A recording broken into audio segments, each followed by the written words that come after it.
Assalamualaikum warahmatullahi wabarakatuh. Perkenalkan saya Satria Dias Prabusya dengan NIM G00231171 dari kelompok A8.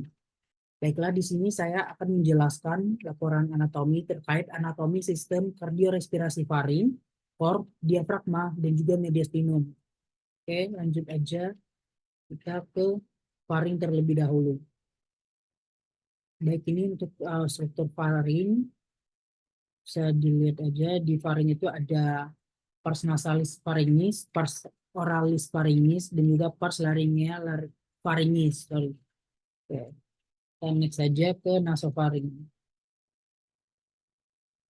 Oke. Di nasofaring itu skeletophisnya di PC1 sampai PC2. Fungsinya itu untuk sebagai respirasi. Lalu di nasofaring itu ada onae, otae, tonsilla pharyngea atau adenoid, torus tubarius, torus levatorius, dan juga recessus pharyngeus. Baik, ini untuk orofaring. Mungkin cukup banyak ya di orofaring. Kita ke laringofaring terlebih dahulu. Skeletophisnya itu di VC3 sampai VC4. Lalu di laringofaring itu ada fossa pyremorphis sama adductus laryngeus. Bisa Oke, untuk vaskularisasinya, di arterinya itu di bagian atas dia tuh berasal dari arteri carotis externa. Nah, di bagian atas itu di arteri carotis externa ini tuh ada arteri maxillaris yang terdiri dari pharyngeus, arteri palatina descendens, ada juga arteri facialis yang terdiri dari tonsillaris dan arteri palatina ascendens. Lalu ada arteri pharyngea ascendens dan juga arteri lingualis. Nah, pada bagian bawahnya itu dia berasal dari truncus thyrocervicalis arteri subclavia.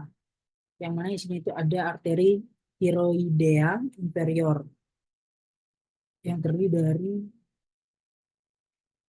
pharyngeales. Lalu ada tonsilla palatina yang mendapatkan suplai dari darah utama, yaitu dari tonsillaris arteri facialis. Nah, pada venanya itu dia ada flexus venae pharyngealis, dia itu mengalir ke flexus pterygoideus di superior dan ke vena facialis serta ke vena jugularis interna di inferior. Nah, untuk inervasinya sendiri itu ini tuh ada dibagi menjadi dua, yaitu sensorik dan motorik. Yang pertama kita bahas dulu di sensorik. Baik di sensorik itu dia ada plexus pharyngeus dari nervi glossopharyngeus. Di motoriknya itu ada plexus pharyngeus dari nervus vagus. Oke, bisa lanjut kita ke kardio. Baik di kardio untuk struktur eksterna itu ada arcus aorta, vena cava superior, ligamentum arteriosum, truncus, dan lain-lainnya.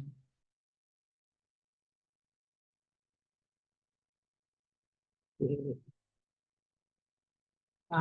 Baik, ini struktur eksterna dari tampak posteriornya.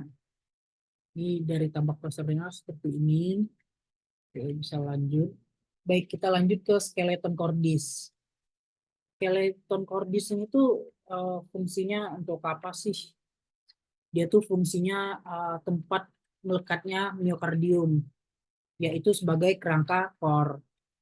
Dan juga dia tuh tempat perlekatan hospice atau katup jantung. Dan juga yang terakhir itu fungsinya ada sebagai isolator impuls antara atrium dan ventricle. Nah, skeleton cordis ini tuh terdiri atas apa aja sih? Dia tuh terdiri dari annulus fibrosus, trigonum, fibrosum, dan pars membranacea, septum interventriculare, interarteriale, dan atrioventricular. Oke, bisa next. Skeleton cordis kita bahas dulu di bagian annulus fibrosusnya. Dia tuh 4 cincin fibrosa yang mengelilingi dua ostium atrioventricular, orificum aorta, dan orificum truncus pulmonalis. Nah, Tadi kan udah dijelasin 4 cincin fibrosa. Nah, yang pertama itu ada annulus atrioventricularis dexter. Dia tuh berada di sekitar valva tricuspidalis. Lalu ada annulus atrioventricularis sinister. Dia tuh berada di sekitar valva mitralis. Lalu selanjutnya ada annulus valva aorta atau cincin aorta. Nah, dia tuh berada di sekitar valva aorta. Yang terakhir ada annulus valva trunci pulmonalis atau cincin pulmoner. Nah, dia tuh berada di sekitar valva pulmonalis. Lanjut kita ke trigonum fibrosus. Trigonum fibrosus itu tuh adalah daerah penebalan jaringan yang menghubungkan antara anulus.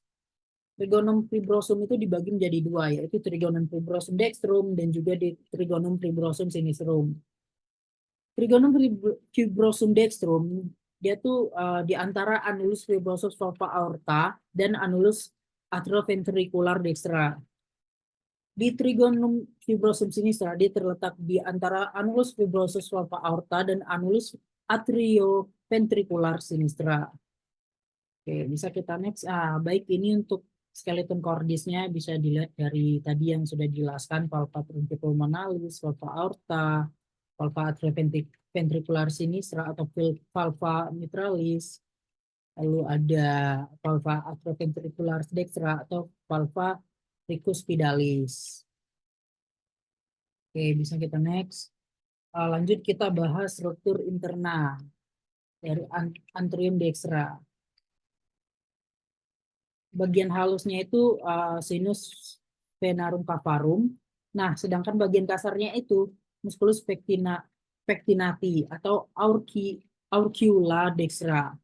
Bagian halus dan kasarnya ini tuh dipisahkan oleh crista terminalis di bagian dalam dan sulcus terminalis di bagian luar. Fossa ovalis dan limbus fossa ovalisnya itu tuh obliterasi foramen ovale yang berada di septum intratrial. Ostium ambidextranya itu menghubungkan dengan ventriculus dexter. Ostium sinus coronaris dia tuh valvula Tebesi. Lalu ada ostium vena cava inferior itu ada di valvula Eustachi. Next kita bahas dulu struktur interna ventriculus dextra. Dia tuh terdiri atas satu ruangan kasar yang tersusun dari trabecula carnae. Trabecula carnae itu ada 3 jenis. Yang pertama ada muscul papillaris atau chordae tendineae. Lalu ada trabecula septum marginalis. Dia itu terdapat bundle of keys. Lalu ada rigidiasa yang menonjol di bagian dalam. Ostium trunci pulmonalis ini tuh menghubungkan dengan truncus pulmonalis. Kita lanjut ke struktur interna di atrium sinistra. Dia tuh terdiri dari sinus venarum, cavarum, dan auricula sinistra. Auricula sinistra. Ostium arteriovenous sinistrum dia tuh menghubungkan dengan ventriculus sinistrum. Fossa ovalis dan valvular foraminis ovale itu dimuarai oleh 2 buah vena pulmonalis dextra, 1 buah vena pulmonalis sinistra superior, dan juga 1 buah vena pulmonalis sinistra inferior. Oke, kita lanjut ke struktur interna ventriculus sinistra. Ventricul dia itu pembentuk dari apex cordis dan miokardi dia itu lebih tebal dibanding dengan yang lain nih. Nah, itu ada vestibulum aorta, lalu ada ostium aorta. Nah, ostium aorta ini tuh fungsinya untuk menghubungkan dengan aortanya. Lalu ada musculi papillaris, dia tuh sebagai chorda tendineae. Oke, kita lanjut ke katup jantung. Ini masih sama seperti yang tadi.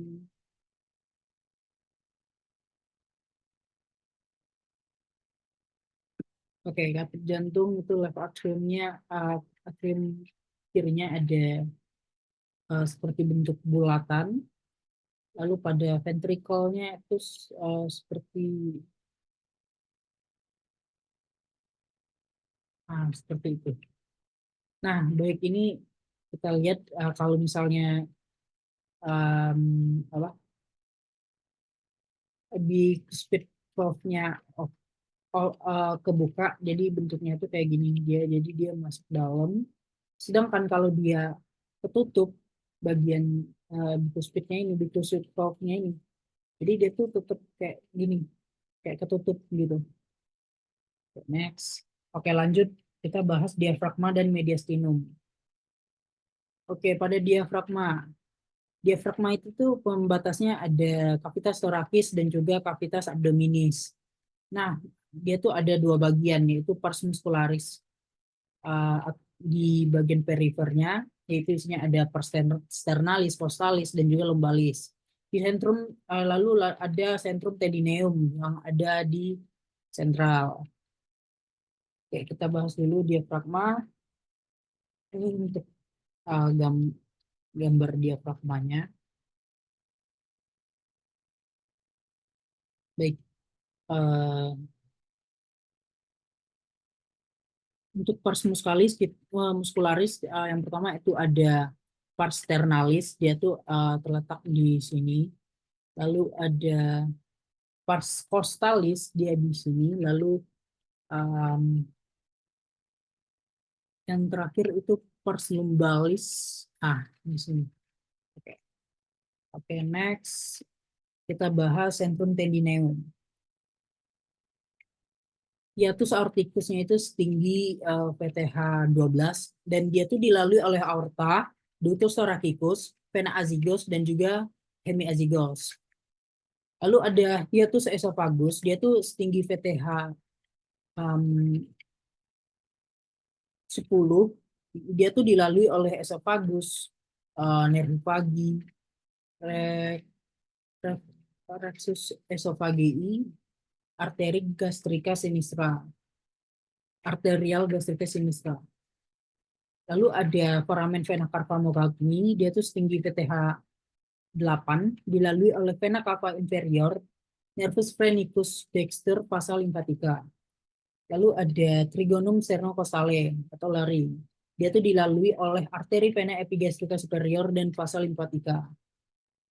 Oke, untuk neurovaskularisasi diafragmanya, pertama kita bahas vaskularisasinya dulu. Dia tuh dilalui oleh arteri venica inferior, arteri venica superior, arteri pericardiofrenica, arteri musculofrenica, dan juga drainase vena atau sama dengan paralel dengan arterinya. Lalu ada inervasi yaitu nervus phrenicus atau nervus spinalis fase 3 sampai fase 5. Lalu kita bahas mediastinum. Mediastinum ini tuh adalah ruang dalam cavitas thoracis di antara kedua cavitas pleuralis. Itu sebuah bidang transversus membentang dari angulus sternalis membentuk antara manubrium dan corpus sterni sampai ke diskus intervertebralis antara PTH 4 dan 5, membagi mediastinum menjadi mediastinum superius, mediastinum inferius. Nah, di mediastinum inferius ini tuh terbagi lagi menjadi 3, yaitu anterius, medius, dan juga posterius. Baik, kita bahas dulu mediastinum superius. Dia itu membentang dari apertura superior thorax sampai ke transverse thoracic plane atau termasuk angulus sternalis dan antara PTH 4 atau 5.